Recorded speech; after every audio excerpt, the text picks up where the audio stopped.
Welcome to all વિદ્યાર્થી મિત્રો, સ્વાગત છે આપનું પ્રેક્ટિકલ પાઠશાલામાં। આજે આપણે વાત કરવાના છીએ ખૂબ અગત્યનો પ્રેક્ટિકલ, અને એ છે પ્રેક્ટિકલ નંબર 6। જી હા, પ્રાયોગિક તમારી સાથે રાખો, પેન અને જરૂરી કાગળ સાથે બન્યા રહો અમારી સાથે। તો સ્ટાર્ટ કરીએ। પ્રેક્ટિકલનું હેડિંગ મેં હમણાં કીધું એ પ્રમાણે સોનોમીટર। સોનો એટલે એક પ્રકારનો અવાજ એવું આપણે કહી શકીએ છીએ। કદાચ અહીંયા કોઈ અવાજથી આપણે ફ્રીક્વન્સી મેઝર કરીશું। વિદ્યાર્થી મિત્રો, આ રીતનો કોઈ ક્વેશ્ચન તમને પૂછી શકાય કે જેમાં તમારે ખાસ કરીને પ્રત્યાવર્તી પ્રવાહ અહીંયા લખેલું છે એની ફ્રીક્વન્સી મેઝર કરવાની છે।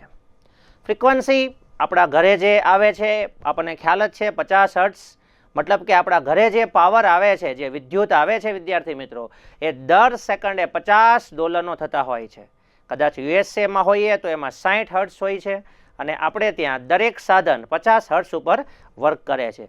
તો આજે આપણે પ્રેક્ટિકલ કરીને આ વસ્તુની પ્રૂફ બરાબર છે ચેક કરવાની છે। એના માટે જે કાંઈ જરૂરિયાત પડે છે એની આપણે વાત કરીશું। આ રીતે પણ ક્વેશ્ચન પૂછી શકાય, બરાબર। તો એની અંદર ખાસ કરીને આલેખ દોરીને પણ તમારે ઉલટ સુલટ જે પ્રવાહ છે એની ફ્રીક્વન્સી મેઝર કરવાની હોય છે। તો ક્વેશ્ચન નોંધ કરી લેજો, અને એના માટે કેટલીક પ્રાયોગિક વેલ્યુ તમારી પાસે હોવી જોઈએ। તો ચાલો શરૂઆત કરીએ। હેતુથી સોનોમીટર અને વિદ્યુત ચુંબકનો ઉપયોગ કરી પ્રત્યાવર્તી પ્રવાહ એની ફ્રીક્વન્સી નક્કી કરો। અમુક લેબ એવી પણ હોય છે કે જ્યાં વિદ્યુત ચુંબક નથી હોતા, ત્યાં કદાચ તમને કાયમી ચુંબક એટલે કે ગજિયો ચુંબક આપે છે, અથવા તો ઘોડાની નાળ આકારનો ચુંબક, ઘોડાની નાળ આકારનો ચુંબક લઈને પણ કામ કરી શકો છો। પરંતુ હવે જે અપડેટ થયા છે એ વિદ્યુત ચુંબક છે।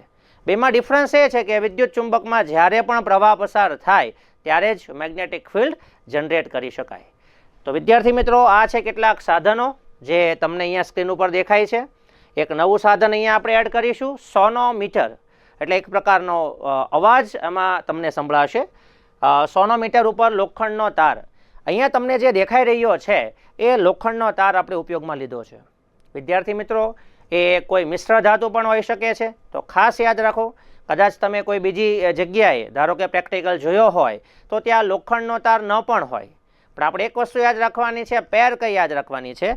જો લોખંડનો તાર હોય તો ફરજિયાત એની સાથે ઇલેક્ટ્રોમેગ્નેટ જ જોડેલું હશે, અને જો કોઈ બીજો તાર હોય, મતલબ કે સ્ટીલનો તાર હોઈ શકે અથવા તો કોઈ મિશ્ર ધાતુ હોય, તો ત્યાં ગજિયો ચુંબક હોવો જરૂરી છે, ઘોડાની નાળ આકારનો ચુંબક હોવો જરૂરી છે।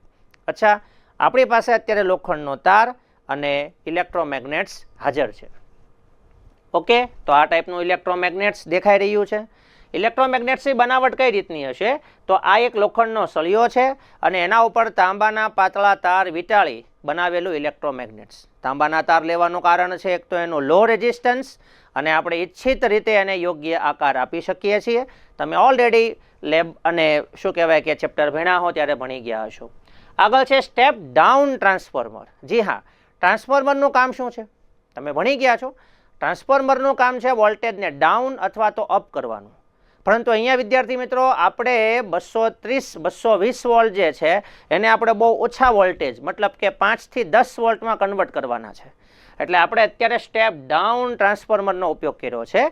એ ફ્રીક્વન્સી ચેન્જ નહીં કરે, ચિંતા નહીં કરતા, ખાલી વોલ્ટેજ ડાઉન કરે છે, અને જે વોલ્ટેજની આપણે જરૂર છે બરાબર તે આપણને આપે છે। આ સિવાય તમારે કેટલાક વજન લગાવવા માટેના હેંગરની જરૂર પડશે, જે ઓલરેડી તમને દેખાઈ રહ્યું છે, બરાબર। એ સિવાય શું કહેવાય કે ફાચર એટલે કે ટેકાઓ, અહીં વિદ્યાર્થી મિત્રો આ બે ટેકાઓ ગોઠવેલા છે। એ ટેકાઓનું એક ખાસ કામ છે, જ્યારે આપણે અનુનાદ કરાવવો હોય ત્યારે આપણે એ ટેકાઓને આ સોનોમીટરના જે પાટિયા છે એના ઉપર ખસેડવાના છે। પરફોર્મ કરીએ ત્યારે વધારે સમજીશું। રિયોસ્ટેટ જરૂર હશે તો, અહીંયા જરૂર નથી મારે, અને કેટલાક વાયર્સ। આ એક પ્રેક્ટિકલ એવો છે મિત્રો કે જે સર્કિટ ગણી શકાય, પરંતુ એમાં વાયર જોડેલા જ હશે, કેમ કે બહુ ઇઝી વાયરિંગ છે, તો એમાં બહુ ચિંતા કરવાની જરૂર નથી। પરિપથ તમને દેખાય છે, એમાં આ આકૃતિ આપણે બિલકુલ દોરવાની નથી, આ જસ્ટ ફોર ઇન્ફોર્મેશન છે। અને નીચેની આકૃતિ એ પણ પરીક્ષામાં કમ્પલસરી નથી, પણ હા, મારે એવું કહી શકાય કે જો આપણને યાદ હોય તો જોઈને દોરી નાખો તો એ વધારે બેટર રહેશે। તો વિદ્યાર્થી મિત્રો અહીંયા તમે જોઈ રહ્યા છો કે આ 220 વોલ્ટ એસી એનું 6 વોલ્ટ એસીમાં રૂપાંતર કરે છે શું કહેવાય કે સ્ટેપ ડાઉન ટ્રાન્સફોર્મર.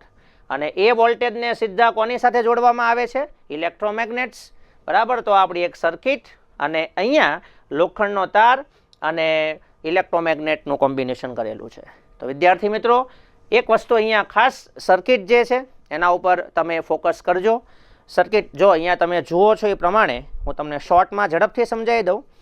તો સર્કિટમાં આપણે શું કરેલું છે કે આપણી પાસે એક એસી સિગ્નલ આપતું એક સ્ત્રોત છે જેને આપણે સ્ટેપ ડાઉન ટ્રાન્સફોર્મર કહીએ છીએ.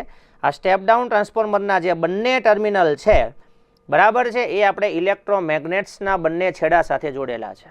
અને આ ઇલેક્ટ્રોમેગ્નેટ્સ જે છે એ ઇલેક્ટ્રોમેગ્નેટ્સમાં જ્યારે પણ પ્રવાહ પસાર કરવામાં આવશે ત્યારે એની અંદર મેગ્નેટિક ફિલ્ડ જનરેટ થશે અને એ મેગ્નેટિક ફિલ્ડને કારણે આપણને આ જે લોખંડનો તાર છે બરાબર છે એમાં ફ્રીક્વન્સી જનરેટ થશે અને એ ફ્રીક્વન્સી આ ટ્રાન્સફોર્મરમાંથી આવેલી છે એટલે એ આપણે મેઝર કરવાની છે. આ સિવાય તમે જોઈ શકો છો કે આ જે તાર છે એને એમાં તણાવ ઉત્પન્ન કરવા માટે અહીંયા નીચે વજનિયા મૂકવામાં આવે છે. અહીં દરેક જે વજનિયું છે એ 500 ગ્રામ વજન ધરાવે છે. એટલે તમે અહીંયા જોઈ શકો છો કે મેં 500-500ના 3 વજનિયા મૂકેલા છે. તો આ બી એકદમ સર્કિટ એકદમ ઇઝી છે, એમાં કોઈ વધારે ટેન્શન લેવાની વસ્તુ નથી. હવે ખાસ ધ્યાન આપો, શા માટે આપણે અહીંયા તણાવ લીધું છે, શા માટે અહીંયા ફાચર મૂકેલા છે એની કેટલીક વાત કરતા રહીએ. વિદ્યાર્થી મિત્રો આપણે બે પ્રકારની ફ્રીક્વન્સી અહીંયા જોવાની છે. અત્યારે આ જે લોખંડનો તાર ગોઠવેલો છે એટલે કે સોનોમીટર છે, એ સોનોમીટરની ફ્રીક્વન્સી એનું આપણી પાસે ઇક્વેશન અહીંયા તમને દેખાય છે 1/2L √T/m. આ એનું ઇક્વેશન છે. ઓકે, હવે ખાસ કરીને એમાં પહેલાં એ જોવાનું છે કે what is L, what is T and what is M. અહીંયા વિદ્યાર્થી મિત્રો T એટલે તણાવ થશે. આ જે સૂત્ર છે T એટલે તણાવ, M એટલે એકમ લંબાઈ દીઠ દળ, એકમ લંબાઈ દીઠ દળ. પણ કોનું દળ? જે તાર તમે અહીંયા લોખંડનો લીધેલો છે એની એકમ લંબાઈ દીઠ દળ કેટલું છે એ. અને L જે છે બરાબર એ શું આવવાની છે? લંબાઈ. એ હું તમને સમજાવીશ. તો સૌથી પહેલાં આપણે ઓબ્ઝર્વેશનમાં જોઈ લઈએ. ઓબ્ઝર્વેશનમાં તારની લંબાઈ એટલે કે અહીંયા જે લોખંડનો તાર મેં લીધો છે એ તારની લંબાઈ 100 સેન્ટીમીટર છે. તો આપણે અહીંયા નોંધ કરીશું 100, મતલબ કે 1 મીટર. તારનું દ્રવ્યમાન મતલબ કે આ જે તાર છે એને આપણે વજન કરી લઈએ તો એ 13 ગ્રામ દળ ધરાવે છે અને એનું કિલોગ્રામ કરો એટલે 13 × 10⁻³ કરીએ એટલે થશે 0.013. એટલે એનો મતલબ કે એની એકમ લંબાઈ દીઠ જો તમે દ્રવ્યમાન નક્કી કરશો તો આપણે 0.013 જ આવશે કેમ કે ડિવાઈડ બાય 1 છે. તો આ તમારે યાદ રાખવાનું છે 0.013 kg/મીટર. એટલે અહીંયા આપણે જે વાત કરવાના હતા એકમ લંબાઈ દીઠ દળ એ ફિક્સ થઈ ગયું. એને આપણે અહીંયા કેપિટલ M વડે દર્શાવી દઈએ તો વધારે બેટર રહેશે આપણા માટે. This is capital M. Okay, then after ગુરુત્વ પ્રવેગની વેલ્યુ આવશે 9.8 અથવા તમે 10 પણ લઈ શકો છો. ખાસ અને ખાસ તો મિત્રો અહીંયા ખાલી આ જે કરેક્શન કરી લઈએ, અહીંયા આપણે કેપિટલ M રાખીશું. કેપિટલ M નો મતલબ છે એકમ લંબાઈ દીઠ દળ. તાર માટે જે એકમ લંબાઈ દીઠ દળ આપણે લીધું છે એ કેપિટલ M છે કેમ કે આમાં બીજું દળ પણ આવવાનું છે જે આ વજનિયા છે જેને આપણે સ્મોલ m કહેશું જે આપણી સરળતા માટે. ઓકે, તો આ થઈ ગયું ઓબ્ઝર્વેશન. હવે સ્ટાર્ટ કરીએ છીએ હેંગર, મતલબ કે આપણું જે અવલોકન છે તે આપણે સ્ટાર્ટ કરવા માટે સમજી લો કે અહીંયા 500 ગ્રામના વજનની આપણે મૂકીએ છીએ. શું કરવાનું છે એ પ્રયોગ વડે સમજીએ. ચાલો, સૌથી પહેલાં આપણે દેખાય છે એ પ્રમાણે આપણે 500 ગ્રામના વજનના જો મૂકતા જઈએ તો આ કિલોગ્રામની અંદર આપણે ગણતરી કરીએ તો આ થશે 0.5, ધેન આફ્ટર 1, ધેન આફ્ટર 1.5 અને ધેન આફ્ટર 2. એપ્રોક્સ વેલ્યુ તમે લઈ શકો છો. 500 ગ્રામથી આપણે સ્ટાર્ટ કરીએ તો વધારે સારું થશે. એમાં ખાસ અને ખાસ યાદ રાખજો કે આ જે વજનિયું છે એનું પોતાનું દળ પણ અહીંયા ધ્યાનમાં લેવાનું. મતલબ કે જે હેંગર છે એ પણ પોતે 500 ગ્રામનું છે. આ તમને જે વજન છે બરાબર છે એનું ટોટલ માસ પણ અહીંયા ઇન્ક્લુડ કરેલું છે. એટલે પ્રથમવાર માત્ર તમે હેંગર રાખો છો. ત્યાર પછી 500 ગ્રામ, ત્યાર પછી 500 ગ્રામ અને ત્યાર પછી 500 ગ્રામ લગાવીએ છીએ. અત્યારે હું સમજી લો કે માસ પ્રમાણે જાઓ તો 1.5 kg છે, એટલે કે આપણે આ રીડિંગને આગળ વધારીએ. હવે એ પ્રમાણે જો આપણે ગણતરી કરીએ તો 1.5 ઇન્ટુ આપણે જી એટલે કે 9.8 કરી આ તણાવ બળ મેજર કરી શકીએ. હવે શું કરવાનું છે? અનુનાદીય લંબાઈ મેળવવાની છે. વિદ્યાર્થી મિત્રો, પ્રેક્ટિકલ સ્ટાર્ટ કરીએ છીએ. બરાબર ધ્યાન આપો. થવાનું શું છે હું તમને પહેલાં બેઝિક આઈડિયા આપી દઉં તો વધારે ક્લિયર થશે કે જ્યારે આપણે ટ્રાન્સફોર્મર વડે બરાબર છે સોનોમીટરને કોઈ સિગ્નલ આપીએ છીએ. સમજો કે આપણે ટ્રાન્સફોર્મર વડે સોનોમીટરને એક સિગ્નલ આપ્યું છે, એક દોલન. જ્યારે આપણે સોનોમીટરને એક સિગ્નલ આપીએ છીએ ત્યારે થવાનું શું છે કે સોનોમીટરને જ્યારે આપણે એક આખું તરંગ આપીએ છીએ ત્યારે સોનોમીટરનો જ્યારે પ્રેક્ટિકલ પરફોર્મ કરતા હશું ત્યારે ખરેખર એવું થવાનું છે કે આ અડધા સિગ્નલ માટે શું કહેવાય કે લોખંડનો જે તાર છે એ લોખંડનો જે તાર છે તે ઇલેક્ટ્રોમેગ્નેટને ટચ કરે છે. એનો મતલબ એ થયો કે અડધા સિગ્નલ વખતે ટચ કરવાનું કારણ બરાબર સમજીએ. જ્યારે તમે એસી સિગ્નલ આપો છો વિદ્યાર્થી મિત્રો ત્યારે શરૂઆતમાં ઇલેક્ટ્રોમેગ્નેટ બરાબર છે મેગ્નેટાઇઝ થવાનું છે અને ત્યાર પછી ફરીને ડીમેગ્નેટાઇઝ થવાનું છે અને ફરી પાછું જ્યારે એનું બીજું અર્ધચક્ર આવે ત્યારે મેગ્નેટાઇઝ થવાનું છે અને ફરી પાછું ડીમેગ્નેટાઇઝ થવાનું છે. એનો મતલબ કે એક દોલનને અંતે આ ઇલેક્ટ્રોમેગ્નેટ 2 વખત ચુંબકત્વ પ્રાપ્ત કરે છે અને 2 વાર ચુંબકત્વ પ્રાપ્ત કરવાને કારણે 2 વખત શું થવાનો છે તો કે જે લોખંડનો તાર છે એ ટચ થશે. મતલબ કે એક વખત અહીંયા ટચ થશે અને એક વખત અહીંયા ટચ થશે. એટલે થવાનું એ છે કે 2 વખત ટચ થવાને કારણે ફ્રીક્વન્સી ડબલ થઈ જશે. કોની ફ્રીક્વન્સી ડબલ થઈ જવાની છે તમે બરાબર સમજી શકો છો. જો અહીંયા એકવાર ફ્રીક્વન્સી મળશે, આ બીજી વાર ફ્રીક્વન્સી મળશે. એનો મતલબ એ થયું કે 2 દોલન મળે છે, એક જ સંપૂર્ણ દોલનને અંતે 2 વખત લોખંડનો તાર એ ઇલેક્ટ્રોમેગ્નેટ સાથે સ્પર્શ થાય છે એટલે ત્યાં ફ્રીક્વન્સી તમને મળે છે. તો ચાલો આપણે પ્રેક્ટિકલને પરફોર્મ કરીએ અને બરાબર સમજીએ. તો ટ્રાન્સફોર્મરને આપણે ઓન કરીશું.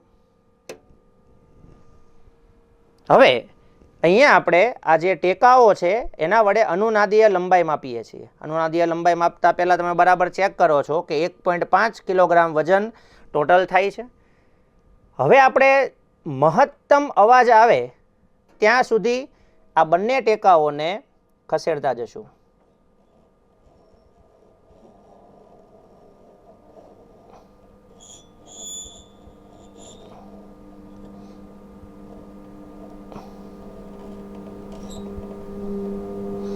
અવાજ આવવાની શરૂઆત થઈ ગઈ છે વિદ્યાર્થી મિત્રો, પણ એ મહત્તમ થશે ત્યાં સુધી આપણે ટેકાઓને ખસેડીએ.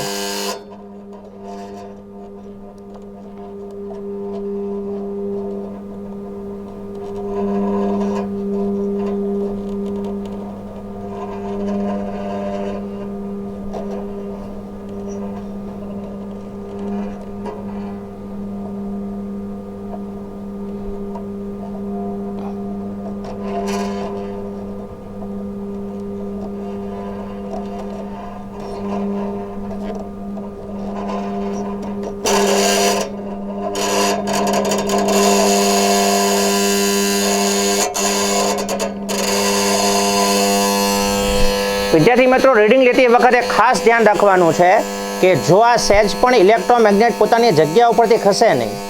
અહીંયા તમે જોઈ શકો છો કે સોનોમીટરનો મેક્સિમમ સાઉન્ડ આવી રહ્યો છે. અહીંયા હું બંધ કરી દઈશ. ત્યારે મને જે વેલ્યુ મળે છે એ તમારી સાઈડ તમે માપશો તો પણ વાંધો નથી, અથવા તો મારી સાઈડથી મને વેલ્યુ મળે છે 44 અને 60. એનો મતલબ કે આપણે જે રીડિંગ લઈએ છીએ એમાં ધ્યાન આપીએ.